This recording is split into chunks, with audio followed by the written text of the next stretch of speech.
Hey everybody, Shane here with Daily Astrocat.com, and this is our shocking astrological trends for this week, July 19th through the 25th. Stick with me because I know you're going to love it. If you love astrology, this is how I might take on the entire week, right? So let's go. Let's talk about this because our moon phase for the week, the moon's going to be waning and towards the fourth quarter on Tuesday, 1/21. This is where we begin to rest and collect our strength. The second half tribe, that's you guys out there that was born during the second half, right? You're going to be best to wait until Thursday, just like everybody else. There's no additional benefit to you to being on this because wait till you see the dailies for this. This is not a good thing. This week sees the sun enter Aquarius. That's going to happen on the 21st as well. There will be almost an immediate immediate conjunction with Pluto, and this begins a chain reaction of changes, some now and some in the future. It's the beginning of the new age, is it? Is it the beginning of the new age in Aquarius? There's been signs of this since the great conjunction of 2021, right? Mars is also prominent this week. When Mars and Pluto are prominent, you know things are definitely afoot. So we're going to start off with Mercury sextile Saturn. This occurs, and the reason why I put this in there is because this is going to occur in rapid fire fashion, because first it's going to be Mercury sextile Saturn, then it's going to be Mercury sextile Venus, and you'll be able to see how the movements of the planets are and how quickly they move throughout the zodiac, right? Across our sky. The sky bowl is basically what we're talking about. So on the 19th at 2:37 in the morning, we're going to find Mercury down here with Saturn. This is going to form a sextile pattern. That's this yellow line right here. As you can see, Mercury is at 16 degrees, 6 minutes of Capricorn, and Saturn is at 16 degrees, 6 minutes of Pisces. Now, that's when the sextile forms. It's just about perfect, right? Because it's both 6 minutes, 57 seconds. That is absolutely the perfection of that sextile. That is that exact moment when Mercury and Saturn are just like, boom, hey, what are we going to do? Now, what are sextiles? Sextiles are a useful energy that's a helping kind of energy. So if we have Mercury in logical, patient, disciplined Capricorn moving along, and Saturn is actually the ruler of Capricorn, so there's a little bit of some extra oomph there given to Saturn. Saturn's in Pisces, so Saturn is creative, dreamy, illusory. Do you think Saturn's going to be fooled by the illusions? No. Saturn's actually there to provide like a gateway between the above and below.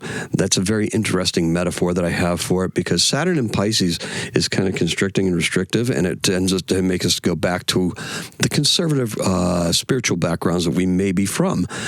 We've been in this for about half a year now.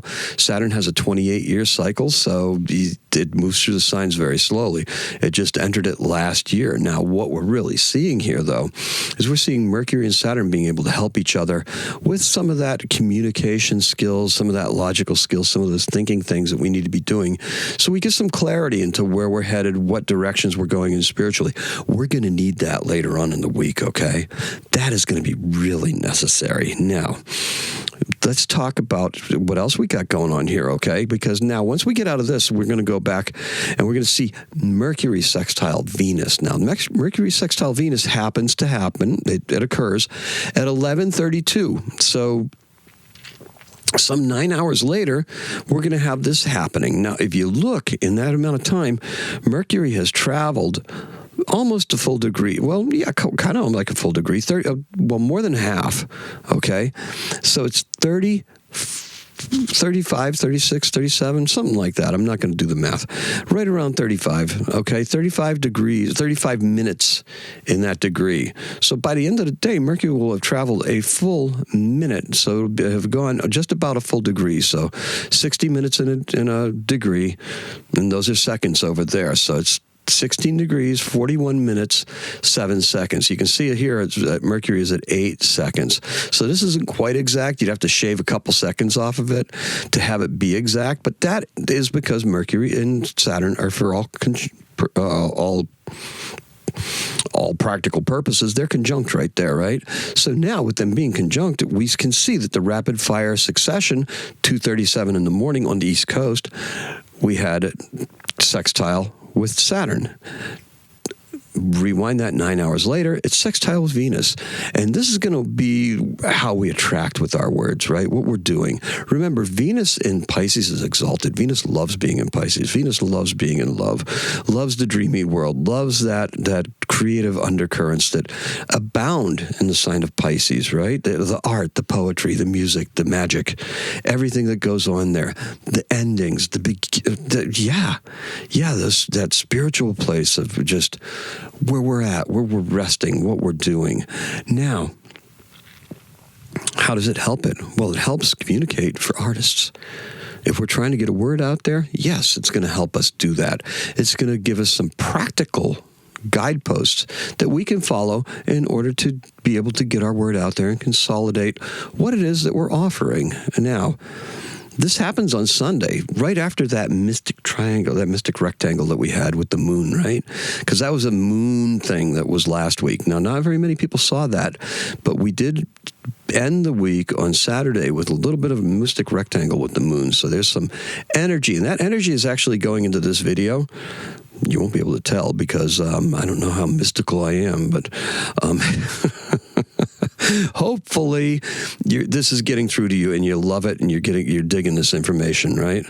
So now we've got Mercury, Venus, and Saturn. So look, if we have any misgivings about the coming week, this is how we're going to have to deal with it. This is how we're going to have to deal with it. Some will turn to faith, and others are going to turn to creativity. So whether it's an actual church or a standard house of worship, or if you view the creative mind as a temple, this is your source of respite and comfort, and you will need it. Additionally, the sextile with Saturn is suggesting other energetic connections. That's right, above, below. We go beyond that, right? Into that from beyond the 3D, right? Beyond the 3D, that's what we like to say. Be listening and try not to give up hope. Fortify your personal spaces and consecrate your life. Okay, now we talk about living the lunar life. Look, living the lunar life this week, we're going to say little and watch the various proceedings. Some rocks are going to be turned over and truths are going to be revealed. When you turn those rocks over, bugs and worms and stuff like that, right? Pretty cool and sometimes. Other times, it can get pretty nasty. So sanctify your space and prepare yourself for your own journey, okay? Now, be so kind as to take the time to like this video and hit that subscribe button, okay? You're going to get more of this insight. We're going to be coming out with more videos, and hopefully they'll be better, too, because I do like playing around with this stuff. You help make the video embodiment of my high tide dream, okay? That's what happens. These videos, they become part of that dream where that tide comes and lifts all the boats. Love to go swimming. Let's all go swimming together, okay? Now, we're going to talk about the sun entering Aquarius. Love that Art Deco-inspired stuff, right? These are both AI images. Apollo on the chariot of the sun, and we've got, supposedly I asked for a water bearer, but kind of get a mermaid instead. So that's kind of cool. Don't really matter. I like it. It's a pretty good image. All right, so on the 19th, on the 19th at 3 o'clock in the afternoon, the sun is going to enter Aquarius. Now, the sun enters Aquarius just about opposing Mars. Okay, so do we want to act? Do we want to say stuff? Do we want to do things? Hold your tongue, okay? That's coming up. Because Mercury is actually moving in that position with Mars, and that's what's advised there. And I would advise it right now, too. Just save it, okay? Nobody is going to really listen. Nobody's going to care. Now, this is brought on because we're going to immediately have the sun conjunct with Pluto, okay? So change, here's the change you want. Does it work that way? Let's find out, okay? And we have our moon approaching Scorpio, and this is a deep, dark place, too, okay? So we have the moon going to be passing over some desires here with dark moon Lilith. And let me tell you, those desires that are out there, they are pretty pervasive. We've got a lot of money behind what's going on, all right? And this is going to... eventually, this will be dissolved and deconstructed, but we will see how it plays out, okay? Now, let's just talk about this now. This is the most okay. The sun entered Aquarius. Let's talk about Aquarius briefly, okay? It's one of the most attached to the signs, okay? Abstract thinking, that abounds in Aquarius. What are the mechanics of popularity and how can we manipulate those factors? One question, right? That's an abstract question. This is not going to be a normal time, and it never is. When the sun enters Aquarius, no, it's not. It's the dead of winter, right? Things happen, weird things. Now, concern for society and the welfare of the planet, that's high on an Aquarian list of priorities. Stuck on being eccentric, innovative, and inventive, and nonconformist, yeah, those are also up there too. This is going to rub off on everybody when the sun enters this sign, just a little bit. So be prepared. Things are going to get weirder, right? Nobody gives a shit unless it begins to affect everybody else, right? That's what's going to happen. So nobody's really going to care about what you think because they're all thinking the same unique thoughts. Unless it begins to affect everyone, then they're going to care, all right? So let's talk about the next thing coming up, Sun conjunct Pluto. Well, let's do this, shall we? So our Sun conjunct Pluto's over here, and they're going to do it at 1 degree 42 minutes of the sign of Aquarius. That's going to happen on Tuesday at 7:20. That's 7:29.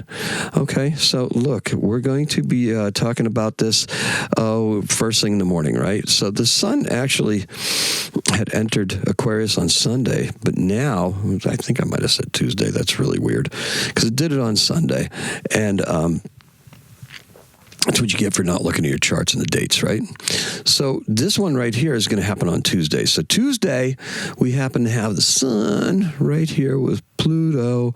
And as you can see, the moon at 11:20 later on. So that's 7:29 in the morning. At 11:20, that moon is going to go bop right into Scorpio. All right. Now, let's talk about this. The sun meets up with Pluto. How many oaths do you think have been broken? Did Mammon, that demon god of greed, follow Pluto into Aquarius? Changes happen that are going to be good for individuals, but not for society as a whole, okay? Pluto can focus those actions on the few because that is how power should work in Pluto's mind, right? Pluto's like, yeah, more for me, right? We're going to just grab it and go, right? This is self-serve, all-you-can-eat buffet.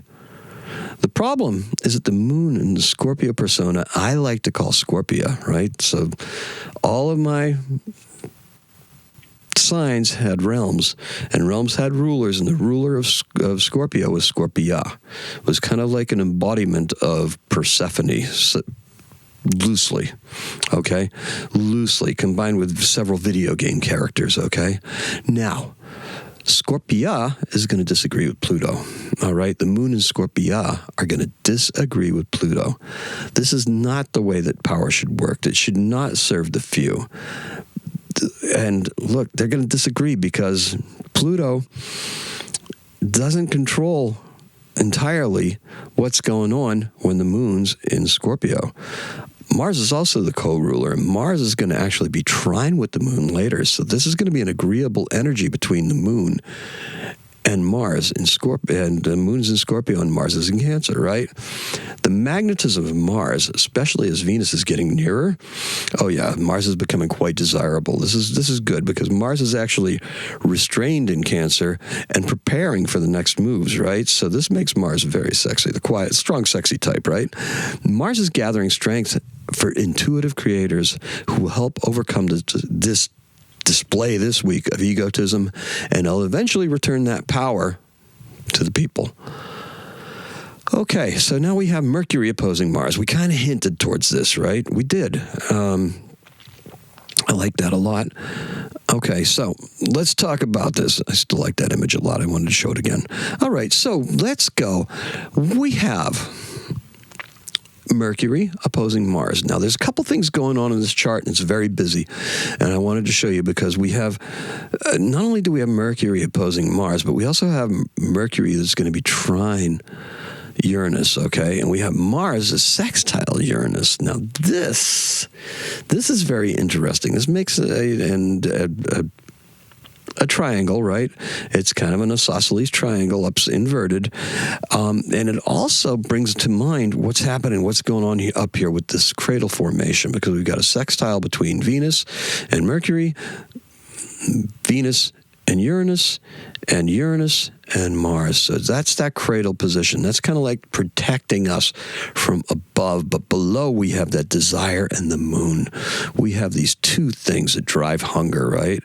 The moon in Scorpio, that wanting power, wanting to get to the bottom of secrets and stuff like that.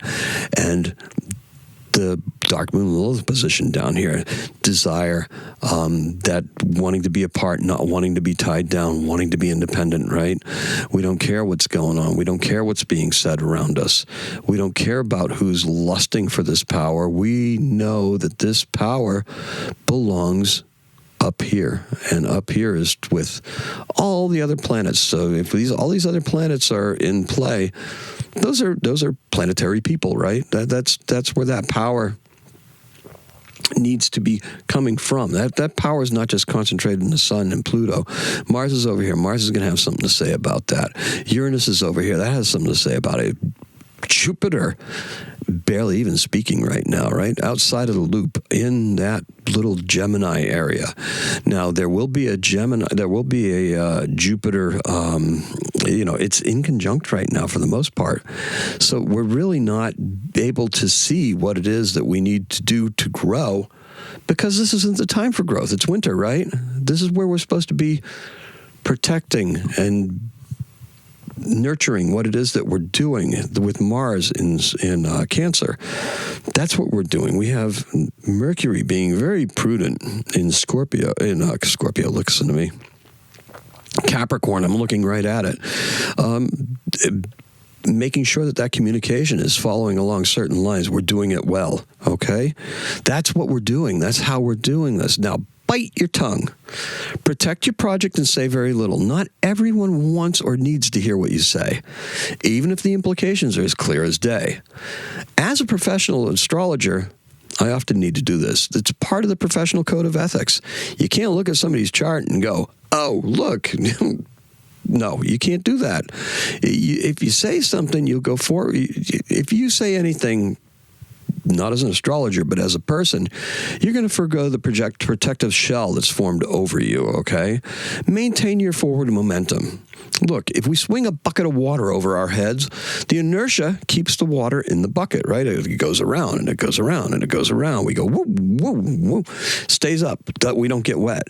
The minute we stop, above us, we get wet, just like the thumbnail with Aquarius dumping water on my head, right?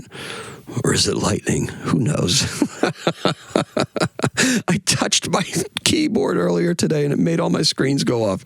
It happens at work too. I walk by one desk and all the monitors go off. It's like so strange.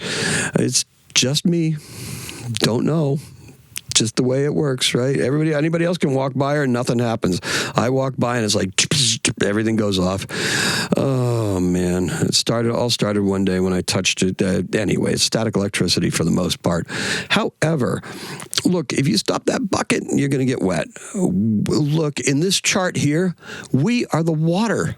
Okay, we're overhead. We're going around, right? That cradle position will advance as the world turns. So don't risk being dumped out. Keep your momentum. Venus trine Mars. Oh, isn't that nice? That came up on an image thing. It's a very nice image, isn't it? Now, Venus is going to be trine Mars. And if this were an electional chart, I've got more on this here.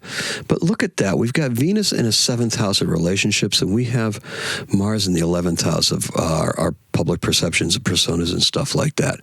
Look at what a beautiful relationship we are building right here with DailyAstrocat.com with you and me, right? This is a very nice relationship, and I really appreciate it. This lends a powerful boost to our creative and romantic endeavors. We strengthen the home through our relationships, because that's where Mars is. Mars is in Cancer, right? Venus bestows feminine energy and the powers of attraction to even our smallest of actions. I know I've been saying hold off, but that really just refers to new initiatives, right? I still got to produce daily. You got to go to work. You got to go to do your things, right? I still have to produce Astrocat. I do it for you guys, right? You need to produce your works. You still have to. Look, by the time that this happens, this is on Saturday, this is towards the end of the week. We've got all this good stuff happening on Thursday. We kind of climb out of the depths, and then we get into Saturday, and that's where this just blossoms, right? We're through the BS of the week. Once the hype dies down, we're left to contemplate the intimate relationships we have with our creativity and with our significant others. Now, here's where I talk about it being an electional chart. I kind of tip my hand on it a little bit, right? Electional charts serve a specific purpose, and if we're looking for our best days, right? Now, in our old videos, we used to have best days, right? We'd have, what's the best day for love? What's the best day for creativity? Saturday. This is the best day for both love and creativity. The only other one we had was health, and I didn't look back that far. All right? Thank you so much for joining me. Thank you so much. I appreciate and love each and every single one of you. Make Daily Astrocat part of your routine. The podcast is available on YouTube or at dailyastrocat.com or wherever you get your podcasts. Subscribe, hit the bell for notifications. Appreciate and love each and every single one of you. Happy Astrocatting.